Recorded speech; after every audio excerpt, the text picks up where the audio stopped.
Hey everyone! Okay, this is our first Revelation Horsemanship video of this 21-day challenge. I hope you all can see me good. It's sunny out here, but it is cold.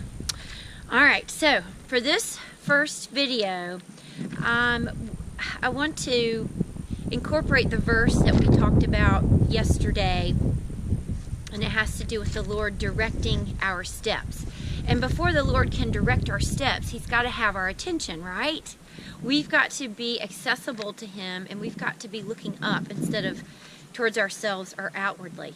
So I'm going to demonstrate something with a former wild Mustang, Sozo. This is the horse that I did the Extreme Mustang makeover with last year. It hasn't quite been a year since she has been out of the wild. Here she is.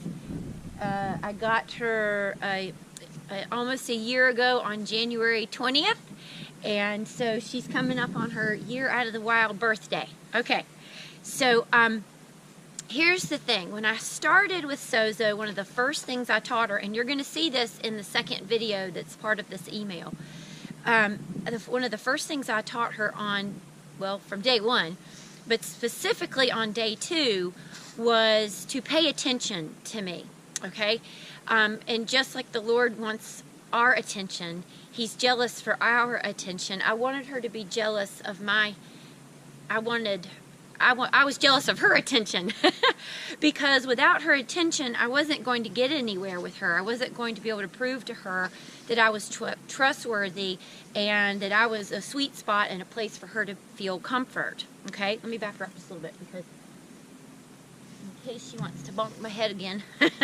Okay, so one of the first things that I taught her was something that I'm calling the attention cue. And I got this, I was inspired toward the attention cue by Sylvia Zerbini, who is a master at liberty with multiple horses. And if you don't know what liberty is, that is where the horse has no tack on them, no bridle, no halter, no lead rope, and she is able, and you're able to communicate with the horse what you want them to do, and they do it, right?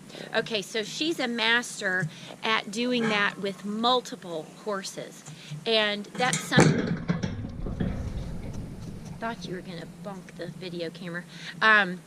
That's something. This is something that I gleaned from her, and I've just kind of done it in my own way. All right, so I'm going to be showing you how I get Sozo's attention. Just like God needs our attention first, she needs to be focused on me. I have pulled her right out of the pasture. We have done no warm-up, and it's going to be apparent because she is a very, if there's a horse that has ADD, she has it. She is all about everything, everywhere. And it was a challenge to get her to focus on me. So you're going to get to see us, you're going to get to see me kind of reteach this to her, and then I'll point out how I do that. Okay, let's get started because she's going to probably knock the fence again and that'll mess up the camera.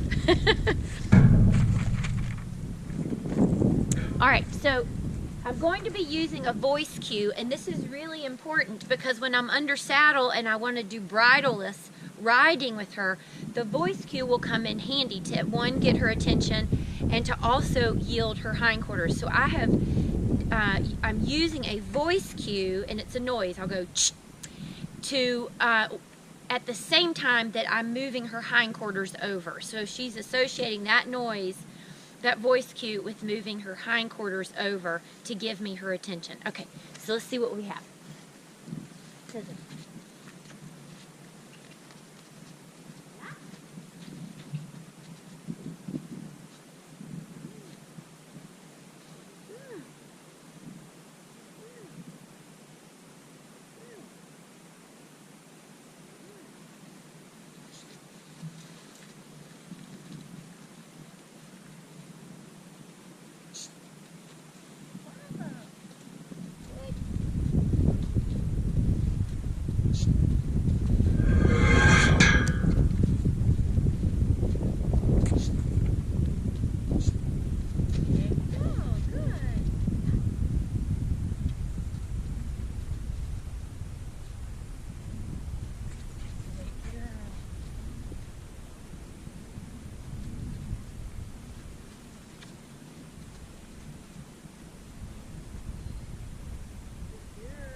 Okay, so when I aim my crop or stick or whatever you want to call it, or whip, but we don't whip them with it. When I aim it towards her hindquarters and I go, that's her cue to turn and face me. I had to do a lot of just then. So when I aim towards her hindquarters, let's come out here so we can see. Good. Very good. So I'm aiming. I'm going to kind of exaggerate. Get on this side. I'm aiming towards her hindquarters and saying at the same time. And that's her cue to move her hindquarters away from me and to turn and face. Now, I started teaching her that when I have the stick in one hand, she needs to line up on the other side of me. So she's kind of forgotten this because it's been a while since we've done it. Voila. So she needs to line up here.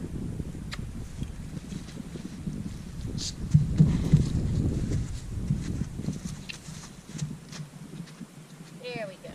So that would be an example of having her line up on the side opposite of the stick. But that's really not what we're doing today. I just kind of played around with that. Some people don't like it. They like for the horse to come right towards your belly button, so we've done it that way too. But the point of this exercise is, and hopefully you got to see it. I know that you saw it. She is very distracted. I have a notebook down here on the ground, and she wants to look at the notebook, and she wants to look over there, and she wants to see what's going on as people go back and forth between the barn. So each time that she was distracted, I said, shh, and just kind of aimed my body, had some body language and some pressure towards her hindquarters. Now, that was to get her attention. And then when she came to me, we just stood there and rested, and sometimes she got a treat. So that rewarded her for resting and focusing and seeking me above all other things for comfort, safety, joy, and peace. And that's really what the Lord wants from us.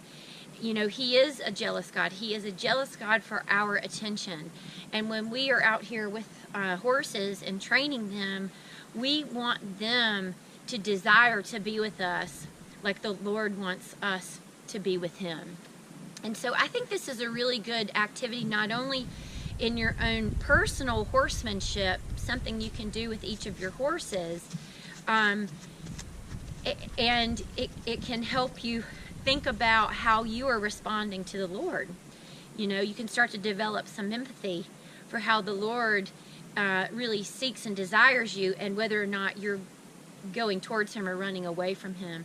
This is also a great activity for children and adults and veterans or anybody that are involved in equine assisted or equine assisted therapy program, because they too, if taught how to do this, it's a very simple exercise, will be able to also develop that empathy and then see how much, you know, as the person participating wanting the horse to be near them, they desire it so much, and they can see how much the Lord desires that of them, and how much the Lord really wants to be with them, and how much the Lord really loves them.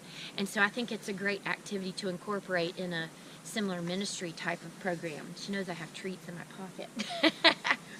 So there's another video in this email. So right now you're watching, you clicked on this video, you've gone to the YouTube link, and you're watching it. You need to go back to the email and watch the second video, because that's the video where she and I do this for the first time. Okay, that little thing that we just did out there, and it's going to be very much more exaggerated in the beginning. Okay, and you'll kind of get to see it in slow motion.